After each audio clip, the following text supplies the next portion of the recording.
નૈમિષારણ્ય શબ્દ આપણે શ્રીમદ ભાગવત, મહાભારત અને અન્ય પુરાણોમાં વારંવાર સાંભળીએ છીએ. પરંતુ આ નૈમિષારણ્ય નામ શા માટે પડ્યું અને તેનું મહત્વ શું છે તે આજે જાણીએ.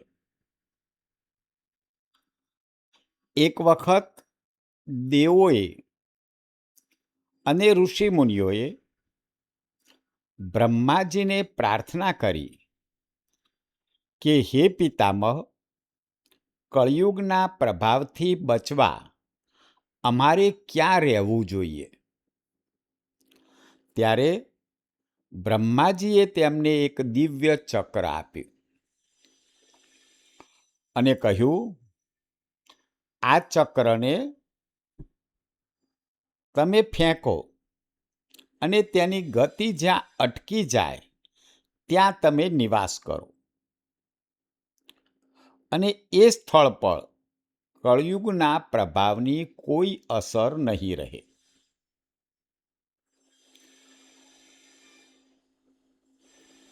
દેવ ઋષિઓએ તે ચક્ર ફેંક્યું અને તે ફરતું ફરતું અંતે નૈમિષ્ય નામના અરણ્ય એટલે કે વનના સ્થાને આવીને અટકી ગયું.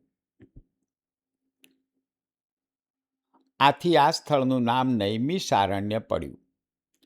અર્થાત નૈમિષ્ય નામનું અરણ્ય એટલે કે નૈમિષારણ્ય.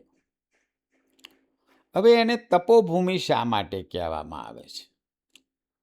તો નૈમિષારણ્યમાં પ્રાચીન કાળથી ઋષિમુનિઓ અને દેવોએ તપસ્યા કરી અને એને તપસ્યાનું મૂળ સ્થળ બનાવ્યું.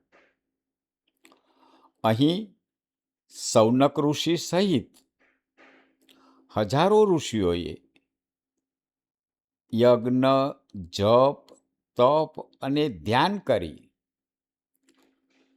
ધર્મ, જ્ઞાન અને સત્યની સાધના કરી.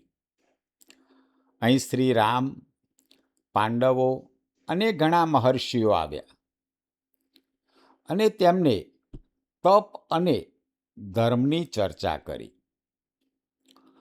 અહીં સર્જાયેલ પુરાણો, ઉપપુરાણો અને અનેક શાસ્ત્રોનું શ્રવણ અને મનન થયું. અહીંનું વાતાવરણ સાત્વિક, શાંત અને આધ્યાત્મિક ઉર્જાથી પરિપૂર્ણ હતું. આથી નૈમિષારણ્ય એ માત્ર એક વન નથી, પણ ઋષિઓની તપસ્યા, યજ્ઞ અને જ્ઞાનની પવિત્ર ભૂમિ છે અને તેથી તેને તપોભૂમિ કહેવામાં આવે છે. આમ નૈમિષારણ્ય એ વેદો પુરાણોમાં કેમ મહત્વનું છે? તો ઘણા બધા પુરાણો, વેદોનું ત્યાં શ્રવણ અને મનન થયું છે અને ઋષિમુનિઓએ ત્યાં તપસ્યાઓ કરી છે.